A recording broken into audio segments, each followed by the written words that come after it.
So for this project, I decided to use the hubcap resonators, and for the layout that I did, I'm going to do a quad resonator guitar. So I ended up with two hubcap resonators that are 3 3/4 inch and two that are 6 inch in diameter. And I'm just using a standard guitar. And the hubcap resonators, they did come with a template for cutting the holes. So I basically cut out the templates and I made some registration marks on the guitar so that I could line things up. And most importantly, I made sure that I knew where the bridge needed to be so that the scale tuning will stay the same. I'm gonna get ready to cut them out. I'm gonna drill pilot holes first.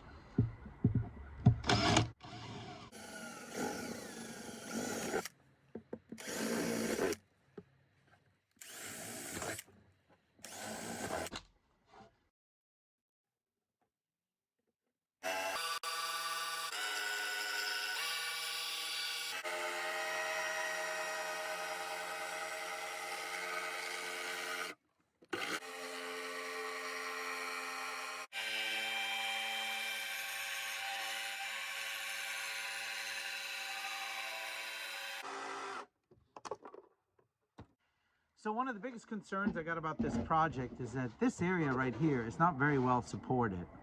As you can see, there's nothing behind it and there's nothing going to the back. And so I was trying to figure out the best way to support that, and I basically found some paint stir sticks, and I'm going to make a bridge to support that area so it doesn't collapse once I string it. And now we're going to see about placing the resonators. And there we have it. So I have the resonators in place, and I'm taking off these pieces now so that you can actually see the bridge that I made. So there is the bridge that's going to be glued in to support the thin spot on the top of the guitar. This is the only really custom piece I made because I had to round it out for the resonator. So I did end up sanding off all the writing on the pieces so that it will end up looking like a more professional install. I had an afterthought. I realized that it might be better to have some side support for the braces, and so I cut some 1/4 round. Actually, these are decorative. That should do it for now. I'm going to putty these holes and I'm going to resand it and then hopefully try to do some paint or artwork around the resonators. So I've taped out the guitar for some interesting designs that go around. Sprocket's going to resolve, and I'm going to use some black paint. It's nothing special that I can varnish over later.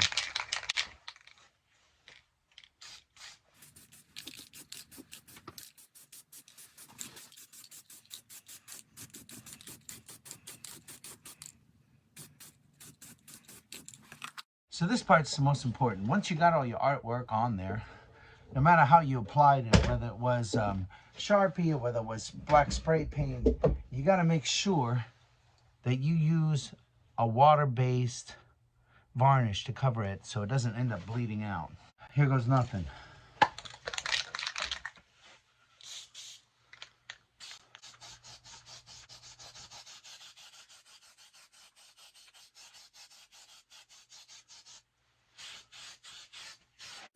So this is the saddle that I bought, and I placed it, and when I put the string on it, I realized that it was sitting way too high and I need to adjust it. So I'm going to use a bench grinder for that.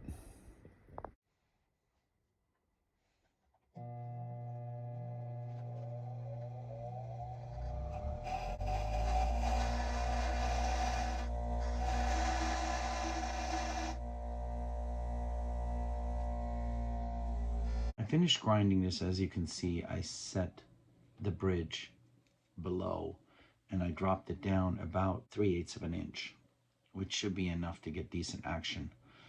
And I've also pre-drilled the holes for the decorative pieces, so I'm going to put small sprocket here, partial sprocket there.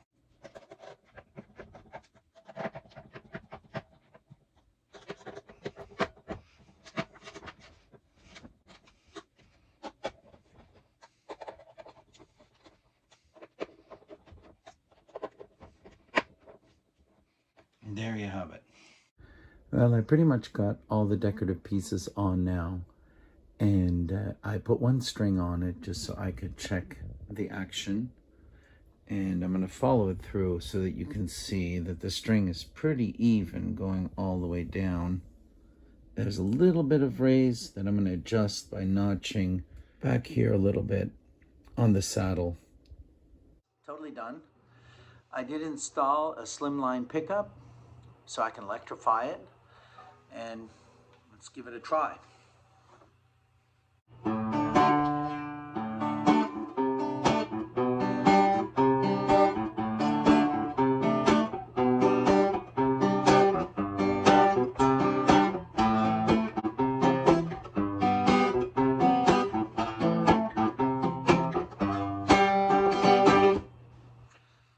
Thanks very much.